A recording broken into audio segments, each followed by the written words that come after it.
Welcome to today's episode of Dialogue with the Department. This is a series of interviews with different faculty members of the University of St Andrews, where we discuss barriers to multiculturalism and diversity in academia and in the university department. So today I'm very excited to speak with Dr. Marika Knowles, Department of Art History. So hi, Dr. Knowles. Hi, Christina. How are you? I'm great. How are you? Good.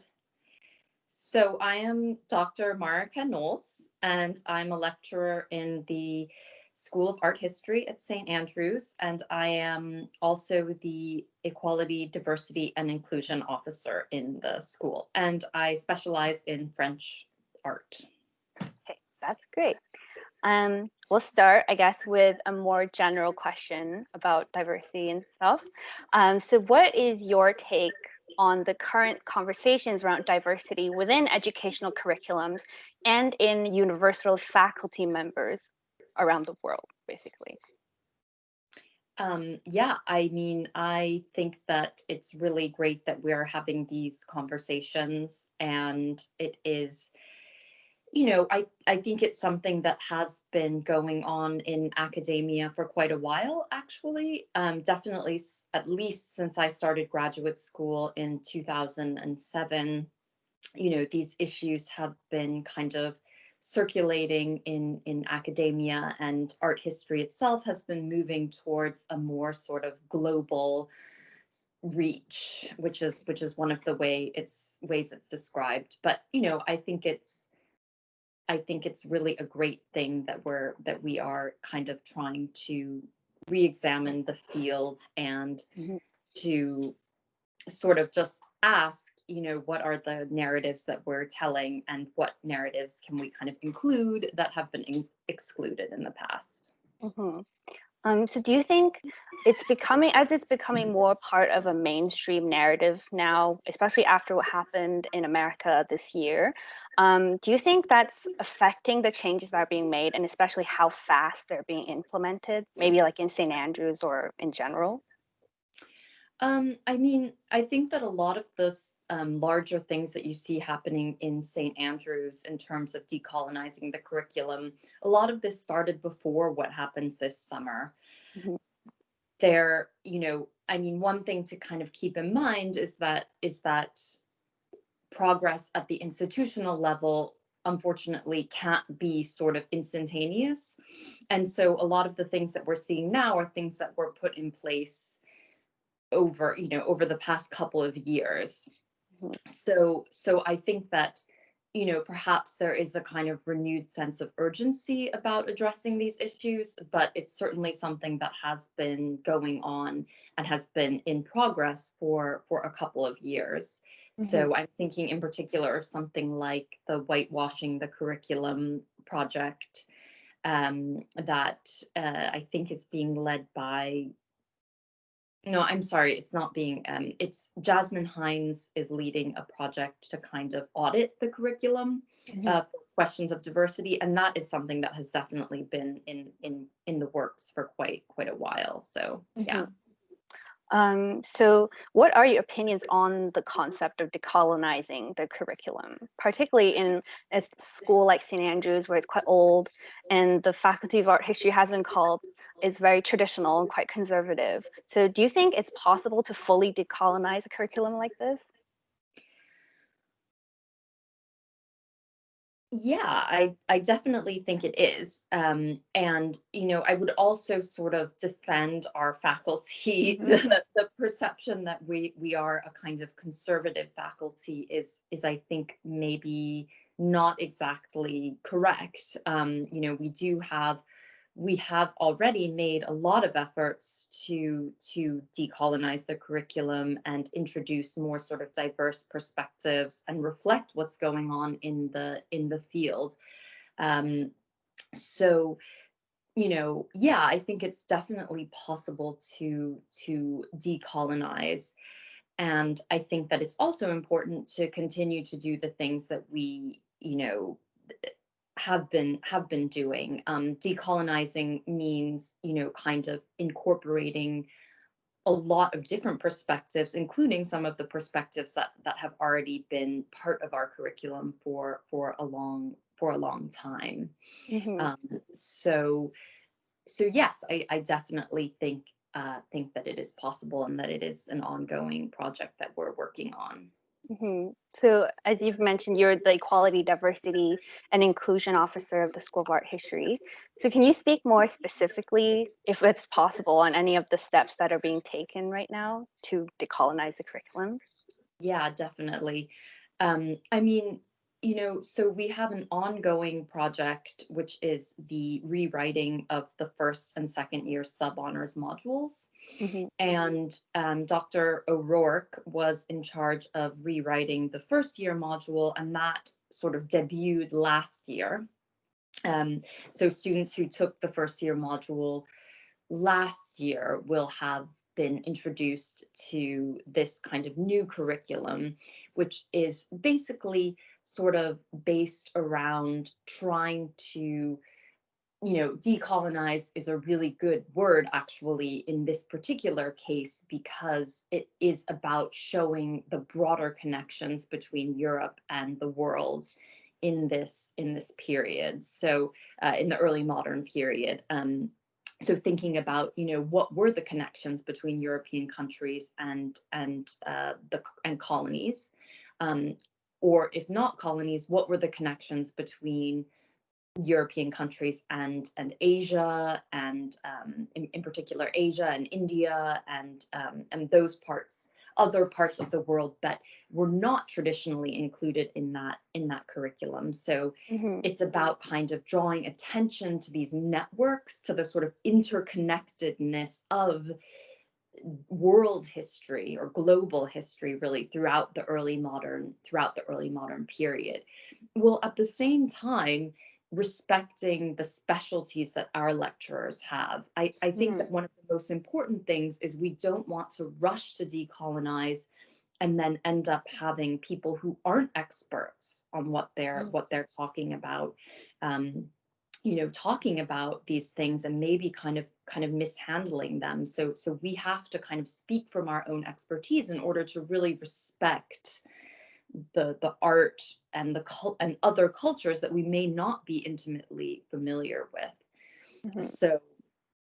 um so that's been kind of what we've been trying to do, and we've also been incorporating those lecturers that do specialize in outside of the European narrative, have been brought into those sub-honors classes, with a series of lectures on the art of the Ottoman Empire, the art of the Mm-hmm. Mughal Empire, the Safavid Empire. These lectures have been incorporated into both of the first year sub-honors modules. So that is something that we are ongoing and continuing to do. And right now we're really working on we're working in particular on the second arts. So the 19th and 20th century. And I'm actually going to be giving a new lecture. We kind of reworked some of the early introductory material, for example, to think about the discussions of the issue of race during the French Revolution, for example. And so I'm doing a new lecture for second arts on the representation of two Black subjects by French portraitists during this period. And there's just really interesting there's a really interesting history of the representation of the enslaved during this period, as well as colonial people who were uh, living in the French colonies. Mm-hmm. So, Yeah. that's something. So yeah, that's something Mm-hmm. that's ongoing right now. That's great. And I think, yeah, even in my second year last year, I'm already feeling the changes coming in, I think. But I think more would be, especially your lecture sounds very interesting. So that'll be something to look forward to for any first years or second years watching this and wanting to take art history. Yeah, and Mhm. I mean, the other thing is just like I spent a lot of the summer kind of working on just that lecture, because it's so important that we treat this material you know, that like I have to kind of learn as much as I possibly can about this material, because I don't want to treat it lightly. I don't want to mishandle it. And so even one lecture like this, it takes a lot of work to kind of develop in order to do it right. And that's really what we want to do. We want to get this right. So if it seems like we're not moving at, you know, super rapid pace, it's because we want to respect the material and get it exactly right. So yeah. That's great. Well, well, at least in the time that you've been at St. Andrews, has the attempts for like equality, diversity, inclusion, have they faced any resistance to the change, like from university or from like other faculty? Has there been any of that?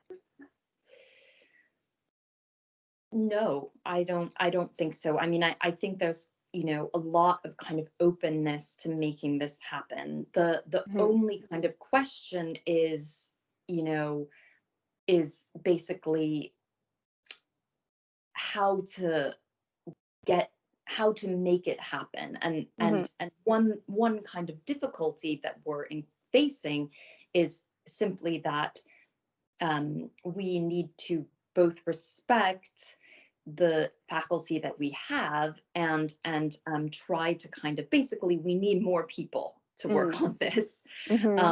And so that's something that's difficult. You know, the university is in financial straits at the moment, because for a lot of reasons, because of the COVID you know, situation. And so in terms of what we would really like to do is, you know, to really make this happen, is to have a few more lecturers in our school who could really speak to this, and who are experts in this already, because, you know, post-colonial theory, global art history, these are very well developed fields, and there are specialists in this material. And, you know, the School of Art History is very excited and open to hiring people in those fields. But unfortunately, you know, there have not yet been the resources for that. So I think that I wouldn't say that I've ever encountered any kind of opposition to opening up to decolonizing, or we really prefer the term actually diversifying their curriculum. But there's kind of structural issues that are preventing it from happening at the kind of speed and rate that we would like. So yeah. Yeah, I think that's a good point, which I first didn't even think about as much, because I know the university recently has been facing a lot of criticism about its diversity, and then the issue of just like ticking the boxes of diversity. So it's yeah, I think you raise a good point that you have to do things right and it's a long process, but it's happening. Yeah, definitely. Yeah. And do you think, how do you think they can restructure the knowledge systems in university and create a more inclusive environment for students and for faculty?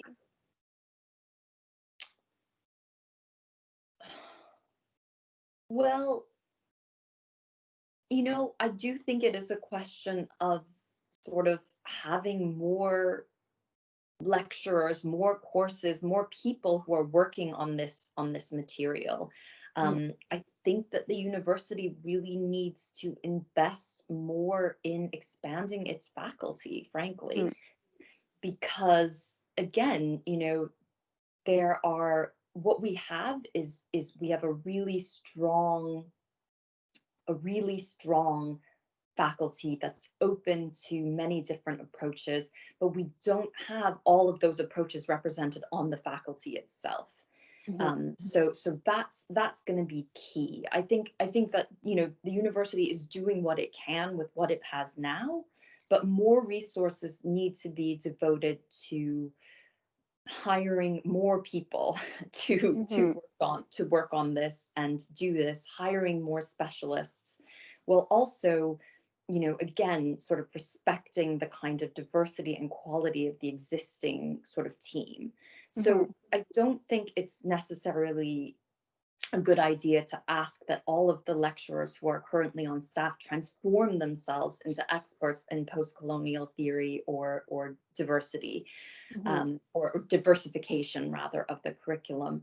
I think it's better to bring more people in to widen the perspectives that are offered by the university. But of course, in terms of what we can do and what we doing is that we're constantly kind of asking ourselves, how can we incorporate more perspectives within the kind of within what we have. So just like what I did, well, I'm a specialist in French art, and so I was able to say, look, like, there are these two really wonderful paintings of Black individuals done during the French Revolution. Let's bring those in to the, and of course, one of the portraits had already actually been discussed in a previous lecture, but it was about kind of making them the centerpiece of a lecture and sort of bringing that material in. So that's something that I can do, and I think everybody on our team is asking themselves similar questions. What can I do within the range of my expertise and what I know and the time that I have, and to really kind of bring that material in. So and how do you think, well, now that we've spoken about like changes made by the faculty and by the school, how do you think the student body can better educate themselves on such issues and exercise tangible change on matters like this?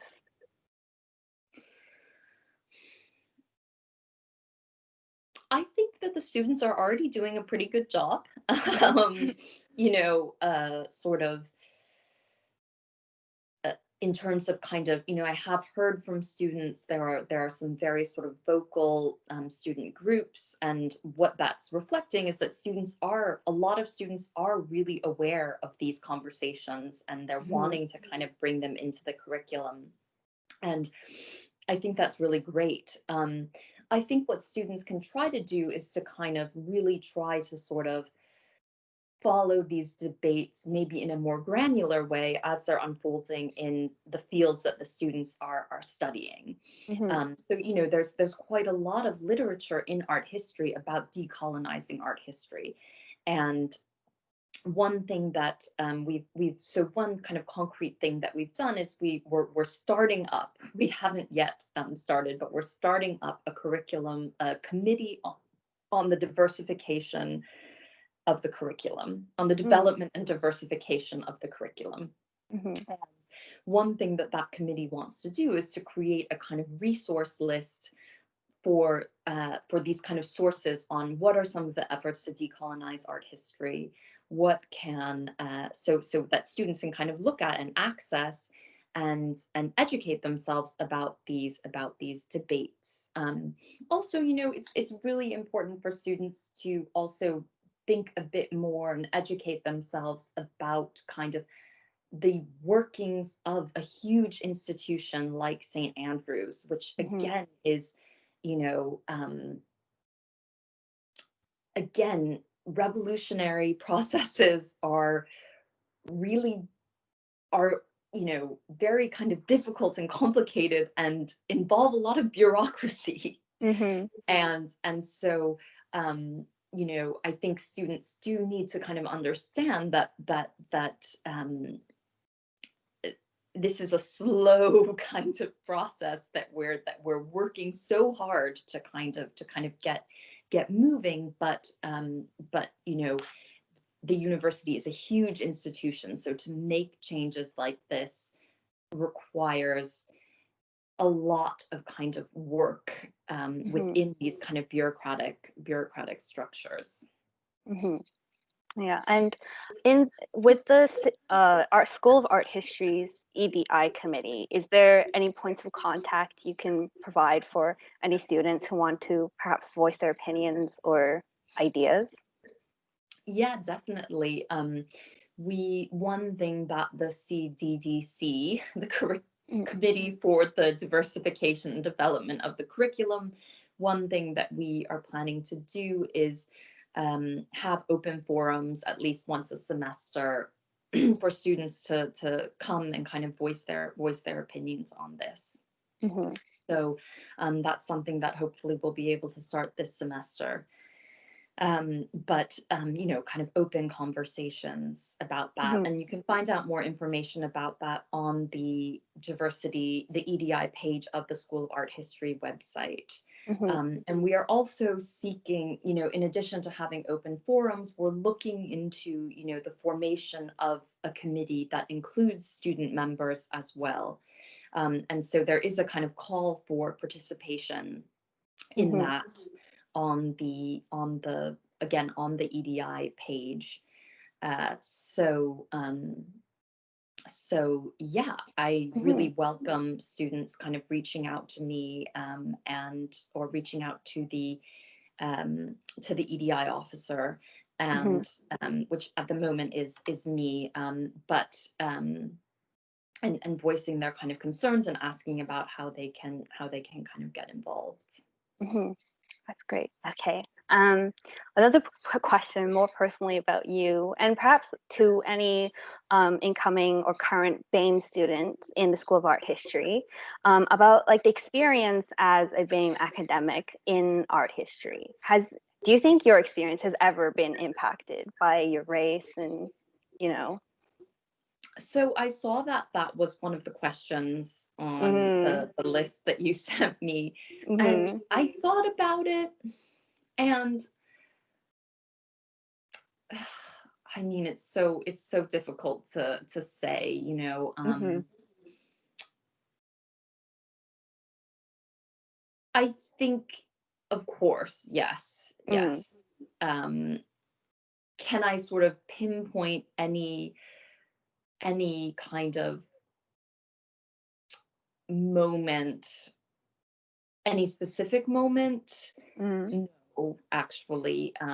And you know, uh, but do I think that, you know, your race is part of the way that people perceive you and it affects the way that people treat you? Yes, definitely. I think that's the case for everybody. Mm-hmm. Do I feel that, you know, I've been very lucky. I can't think of a specific moment when I felt that I was being targeted or treated differently because of my race. But, you know, I mean, one thing that we learn is just that sort of like, you know, unconscious bias, Mm-hmm. kind of deep-seated sort of perceptions of race and a certain relationship to identity, that these things, that everybody kind of has these, Mm-hmm. and it is, you know, can sometimes be sort of that these are very deep-seated sort of biases, or even not even biases, but kind of ways of thinking about people because they look a certain way. Mm-hmm. And I think that kind of that affects everybody. Mm-hmm. Um, and so yeah, that's sort of what I'd say to that. But I think, you know, in general, I've been very lucky. I have not kind of come across any sort of specific moment that I could pinpoint like that. I mean, one thing I have noticed, or did notice in the past, was that you know, it seemed like there were a number of kind of like, so I'm half Japanese, and so there were a number of kind of Asian students who would kind of want to sort of, who would seek me out or work with me, and I think that that was just sort of, people do look for role models often in people who they identify with, you know, on certain kind of, perhaps some perception of kind of an identity, or because of you're the same sort of, or share some sort of racial characteristics perhaps.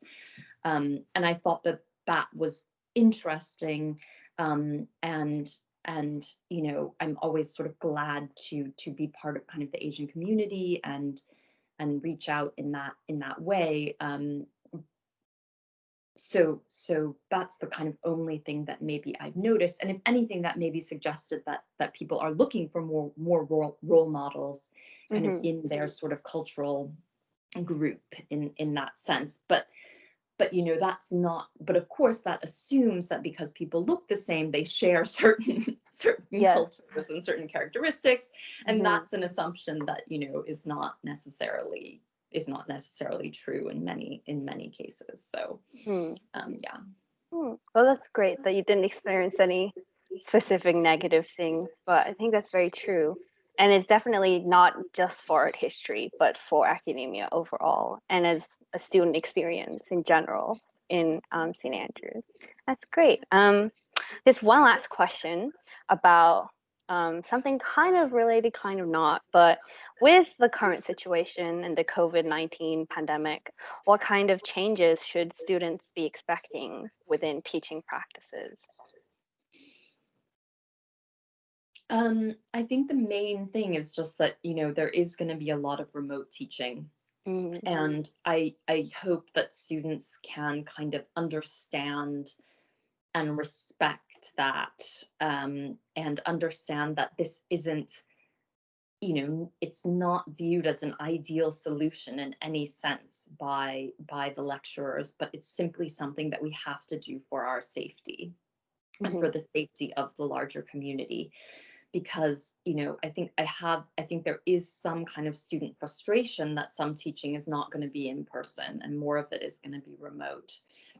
But unfortunately, that's just the kind of place that we are right now, with the sort of how little we know about this virus, and the risk of kind of asymptomatic transmission, and also the fact that there's such a large elderly community in St. Andrews, and we have to be, very, very careful of, and to protect that community. And, I think it's, what we've been seeing over the summer is the way that, because is that there's a lot of transmission happening amongst people who are the age of our students, and but thankfully there haven't been a lot of fatal cases in that community, and so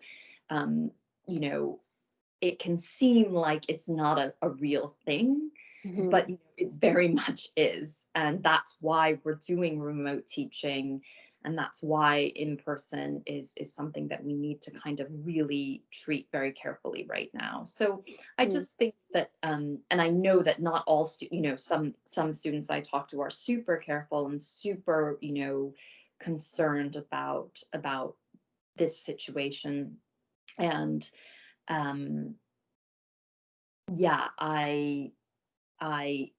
but that's the one thing that I would say, that there's just going to be a lot of kind of remote teaching. I mean, in terms of how it affects questions of diversity, and inclusion, the main thing there is just that, not everybody has access to a home workspace or to the home kind of equipment that they need. And that's something that students need to not be afraid to speak up about that, contact whoever you feel comfortable. You can contact student services, but also contact whoever you feel comfortable contacting about that, and letting them know, and they will point you in the right direction of somebody who can help you with that, because, the university is committed to providing equality of access to education. And so I really encourage any student who feels that they don't have the kind of same sort of equipment as other students to get in touch with the university, tell your lecturer, and your lecturer will tell you who to talk to. Contact student services, look on the EDI webpage of the university, and really find those resources, because those are there for you. Oh, that's great. I'll remember to put a link to the School of Art History EDI page on the description, or anything attached to the video. So yeah, that's great. But also just the I think for any, for students who are Yes, so if you're a student in the School of Art History, you can definitely contact the EDI director about that. But you can also kind of also contact the university. But yeah, that would be great. Thank you. That's great. Well, that's been today's dialogue with the departments. So thank you very much, Dr. Knowles, for taking the time to join us. We'll have more episodes featuring other departments of the university as well. So be sure to check those out. And until next time, we'll see you. So thank you, Dr. Knowles. Thank you so much, Christina.